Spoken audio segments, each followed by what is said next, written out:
Grain Feed and Milling Magazine Weekly News Review powered by Grain Tech Bangladesh 2025.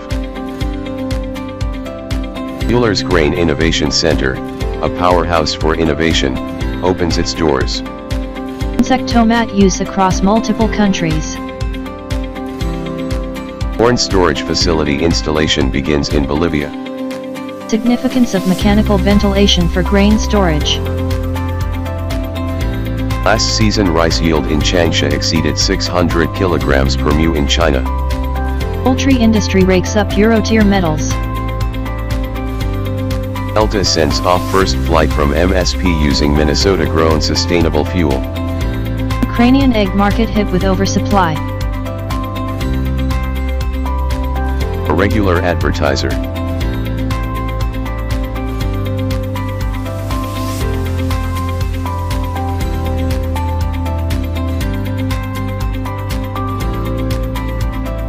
Grain Tech Bangladesh 2025 exclusive media partner Grain Feed and Milling Magazine.